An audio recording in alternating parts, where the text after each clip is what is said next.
से भविष्यवाणी करने का साहस करता हूं, अंधेरा छटेगा, सूरज निकलेगा, कमल खिलेगा।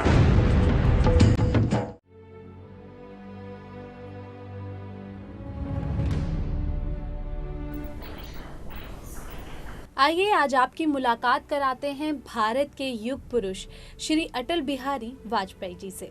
जानते हैं उनकी जिंदगी के कुछ रोचक पहलू। चरई वेती, चलते रहो।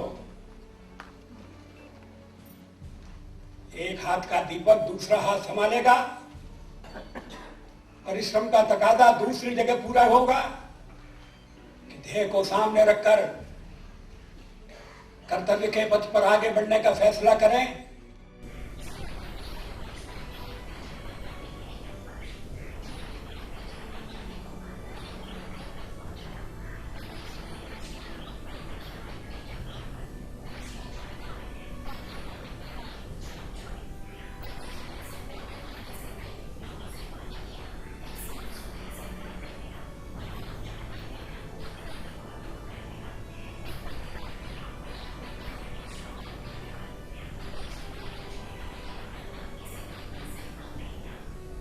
प्राइम मिनिस्टर बनने की मेरी महत्वाकांक्षा नहीं थी। मुझे अंदाज भी नहीं था कि मैं कभी प्राइम मिनिस्टर बन जाऊंगा।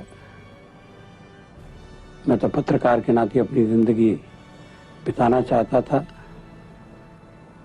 लेकिन राजनीति में जब आ गया और उसमें फंस गया तो मेरी इच्छा थी और अभी भी है कि मैं बेदाग इसमें से निकल जाऊं और लोग मेरे बात कहें कि अच्छा आदमी था जो देश को, दुनिया को बेहतर बनाने की कोशिश करता रहा। ये घटना ऐसी हो गई जिसने मुझे राजनीति में आने के लिए प्रेरित किया। पत्रकार के नाते मैं उनके साथ था।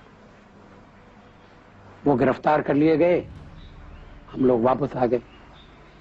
डॉक्टर मुखर्जी ने मुझसे कहा कि वाजपेयी जाओ और दुनिया वालों को कह दो कि मैं कश्मीर में आ गया हूं बिना किसी परमिट के। थोड़े दिनों बाद कश्मीर में नजरबंदी की अवस्था में सरकारी अस्पताल में डॉक्टर मुखर्जी की मौत हो गई। मुझे लगा कि मुझे डॉक्टर मुखर्जी के काम को आगे बढ़ाना चाहिए।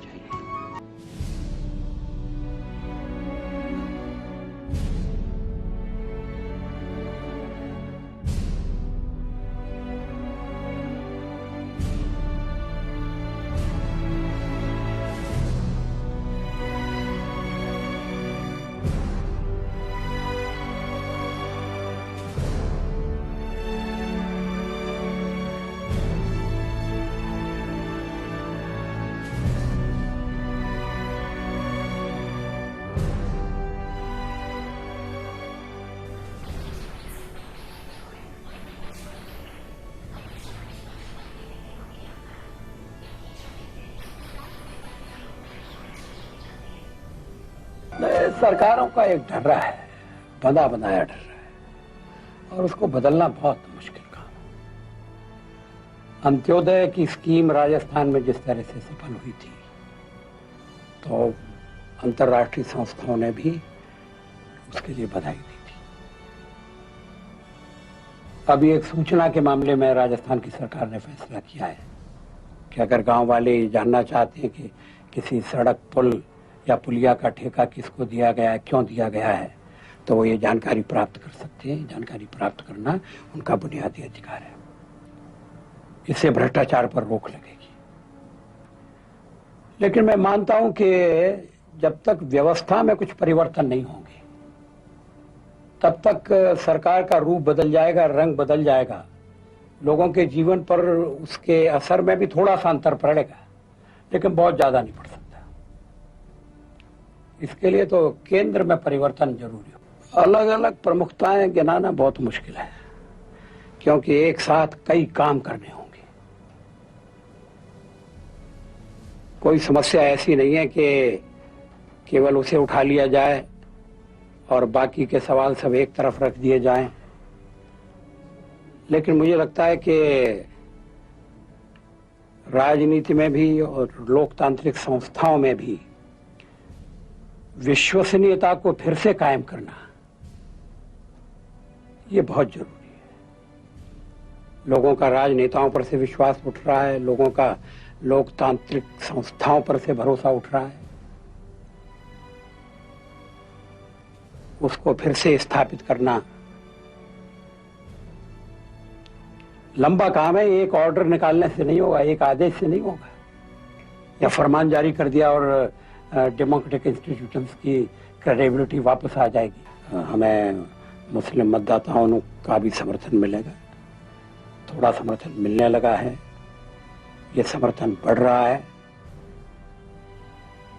मैं लखनऊ से निर्वाचित हुआ हूँ, यहाँ मुझे मुस्लिम वोट मिले थे। मुसलमानों में भी चिंतन की एक दोबारा प्रक्रिया शुरू हो गई है। वो सोचते हैं कि अन्य दलों के साथ जाने के बाद क्या मिला। बुनियादी सवाल तो हल नहीं हुए, गरीबी के, बेकारी के, अशिक्षा के, और व्यर्थ में तनाव पैदा हो जाता है। हमारी सरकारों के कामकाज को देखकर उन्हें भरोसा हुआ है कि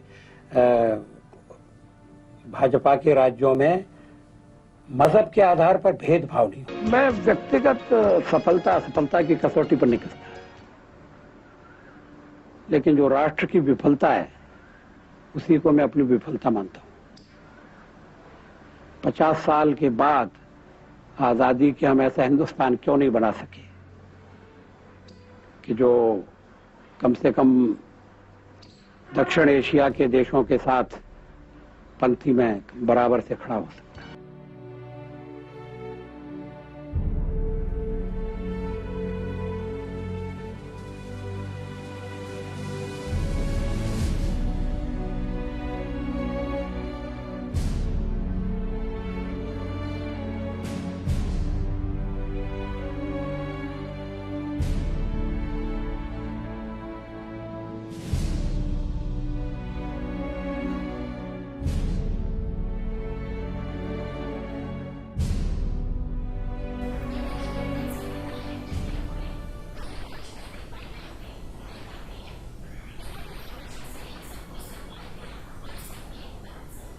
उनकी शख्सियत में एक आकर्षण रहा, उनकी शायरी में एक आकर्षण रहा। और मेरा मानना है कि जो आदमी शायरी करता है उसका दिल बहुत नाजुक होता है और वो अवाम की नब्ज, अवाम की पल्स को समझता है। कि अल्फाज से इख्तलाफ किया जा सकता है, लेकिन उनका अंदाज़े बयान यकीनन काबिल तारीफ है। और इसीलिए बहैसियत एक कॉम्पिटेंट पार्लियामेंटेरियन के उनकी पार्लियामेंट इज्जत करता था और उनकी बात खामोशी से सुनता रहा जब तक वो पार्लियामेंट के मेंबर रहे। भाषण की उनकी शैली बड़ी विख्यात हुई और लोगों में काफी लोकप्रिय भी हुई। अटल जी बड़े वाक्पटु थे। वो जब तक संसद में रहे या सक्रिय रूप से राजनीति में रहे तब तक उनकी वाक्पटुता की सब लोग दाद देते थे। उनकी जो सार्वजनिक सभाएं होती थीं, सभाओं में भी जिस तरीके से हास परिहास की बातें उनके द्वारा की जाती थीं और उसी हास परिहास की बातें करते करते वो बहुत सारी बातें बोल जाते थे जिनका कि एक अपना अर्थ हुआ करता था। नए बाजार में कहीं की लस्सी मशहूर हुआ करती थी तो हम कभी खड़े होकर लस्सी पी रहे। चाट खाने की बात है तो उसकी दुकान पर बैठ के चाट खा रहे हैं। मैं वो उनमें से नहीं थे जो 5 सितारा होटल का खाना खाने वाले लोगों में। अटल बिहारी वाजपेयी अक्सर कहते थे कि हमने सबने मिलकर सामूहिक रूप से काम करने की पद्धति को विकसित करना चाहिए।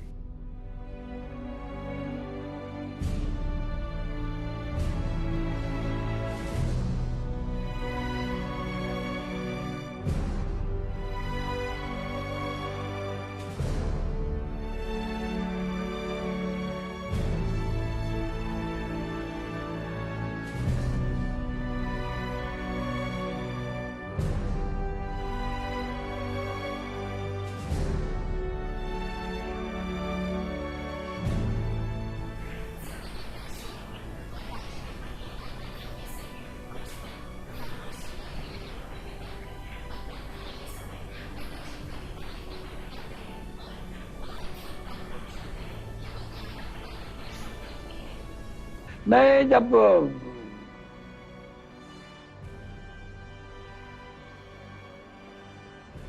लिखने से अपने को रोक नहीं पाता हूं तभी लिखता हूं। कविता एकांत चाहती है, कविता वातावरण चाहती है, कविता एक तरह का माहौल चाहती है। लेकिन प्रतिदिन भाषण देने की जो मजबूरी है वो कविता को घुमड़ने नहीं देती है, और जब तक बादल घुमड़ता नहीं है तब तक बरसता नहीं है। मैं घूमता हूं, रोज घूमना पसंद करता हूं। सागर का किनारा और हिमालय की चोटियां मुझे आकृष्ट करती हैं। खाना भी अच्छा बनाता हूं, सब चीजें अच्छी बना सकता हूं, और हलवा अच्छा बनाता हूं, खीर अच्छी बनाता हूं।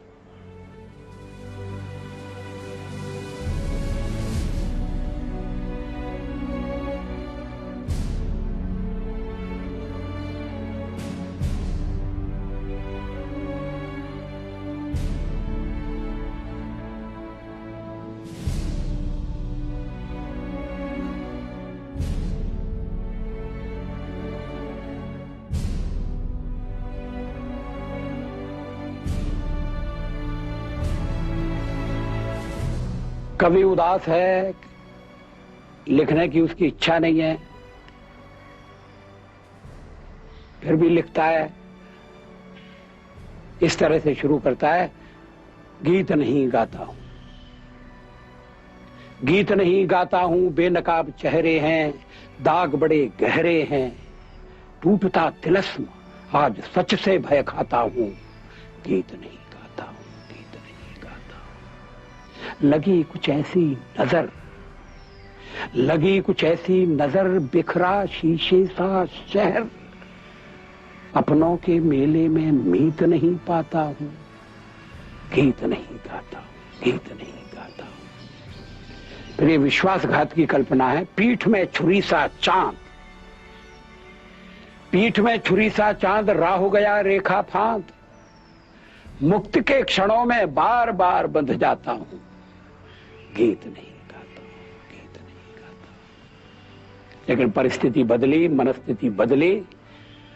कवि ने कहा कि मैं लिखूंगा, और कवि ने लिखा, गीत नया गाता हूं, गीत नया गाता हूं, टूटे हुए तारों से फूटे वासंती स्वर, पत्थर की छाती में उगा आया नव अंकुर, झरे सब पीले पात, कोयल की कुहुक रात, प्राची में अरुणिमा की रेख देख पाता हूं, गीत नया गाता हूं, गीत नया गाता हूं। इसका अंतिम है, टूटे हुए सपने की सुने कौन सिसकी,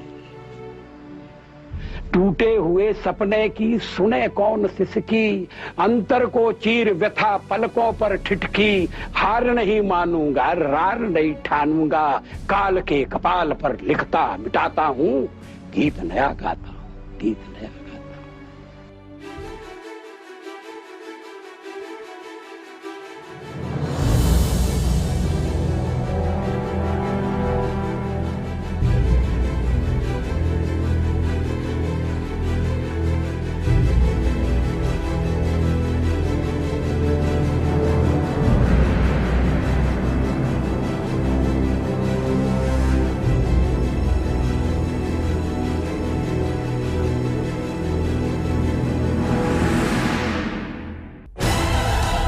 भविष्यवाणी करने का साहस करता हूं, अंधेरा छटेगा, सूरज निकलेगा, कमल खिलेगा।